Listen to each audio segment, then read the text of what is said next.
بسم اللہ الرحمن الرحیم۔ 500 سال تک اللہ کی عبادت کرنے والا واقعہ۔ حضرت جابر بن رحمۃ اللہ علیہ السلام فرماتے ہیں کہ آپ صلی اللہ علیہ وسلم نے ایک دفعہ گھر سے باہر تشریف لا کر فرمایا، ابھی ابھی میرے پاس جبرائیل علیہ السلام تشریف لائے تھے اور وہ فرما رہے تھے کہ پچھلی امتوں میں سے اللہ کا ایک بندہ اپنے گھر بار، عزیز و کار، مال دولت سب کچھ چھوڑ کر سمندر کے بیچوں بیچ پہاڑ نما ایک ٹیلے پر اس نے جا کر عبادت کرنا شروع کر دی۔ وہ سمندر اتنا وسیع تھا کہ ایک ٹیلے کے ہر جانب 4-4 ہزار فٹ، 20,000 تا 50,000 کلومیٹر دور تک سمندر تھا۔ وہاں ہر کوئی کھانے کی چیزیں نہ تھی اور سمندر کا پانی بھی بالکل نمکین تھا۔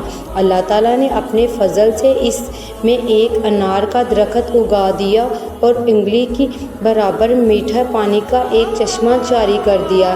یہ عابد دن رات 24 گھنٹے اپنی عبادت میں گزار دیتا اور 24 گھنٹے میں انار کا ایک پھل کھا لیتا اور میٹھے پانی کا ایک کے چشمے سے ایک گلاس پانی نوش فرما لیتا۔ اسی حالت میں 500 سال گزر گئے۔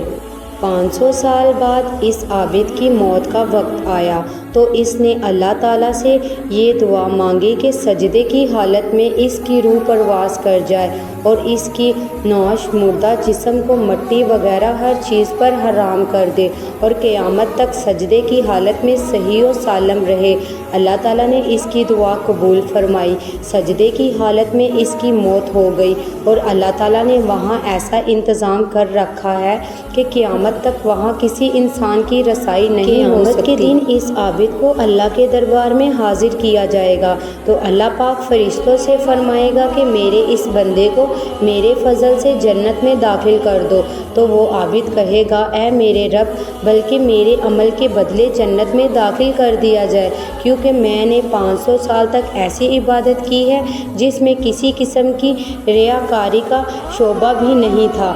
اللہ پاک پھر فرمائے گا کہ میری رحمت سے داخل کر دو، تو یہ بندہ کہے گا کہ میرے عمل کے بدلے میں داخل کیجیے، تو اس پر اللہ تعالیٰ فرمائے گا کہ اس کے عمل اور میری دی ہوئی نعمتوں کا موازنہ کرو۔ موازنہ کر کے دیکھا جائے گا کہ اللہ نے جو اس کو بنائی عطا فرمائی ہے، صرف بنائی کی نعمت اس کے 500 سال کی عبادت پر غالب آ جائے گی۔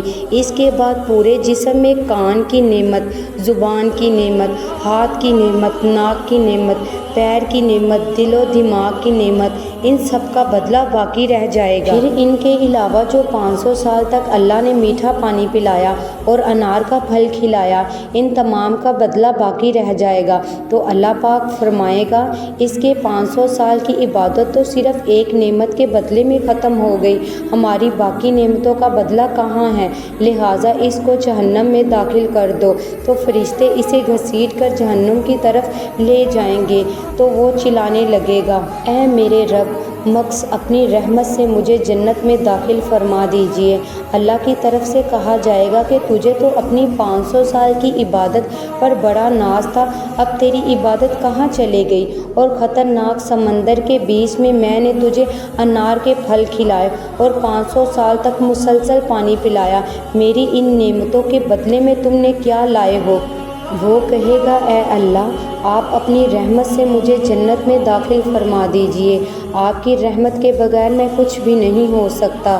پھر اللہ فرمائے گا، میری رحمت و میرے فضل کے ذریعے اس کو جنت میں داخل کر دو، پھر وہ اللہ کی رحمت کے ذریعے جنت میں داخل ہو جائے گا۔ میری بہنوں اور بھائیوں، اگر اللہ نے کسی کو نیک عمل کرنے کی توفیق عطا فرمائی ہے تو اس کو خوش نہیں میں مبتلا ہونا چاہیے کہ اللہ سے ڈرتے رہنا چاہیے۔ یہ جو اللہ نے موقع عنایت فرمایا ہے، یہ بھی اللہ کی طرف سے بہت بڑا انعام اور توفیق ہے۔ اگر اللہ کی طرف سے یہ توفیق نہ ہو تو موقع ہونے کے باوجود انسان عمل نہیں کر سکتا۔ جزاک اللہ۔ دعاؤں میں یاد رکھیے گا اور زیادہ سے زیادہ شیئر کریے۔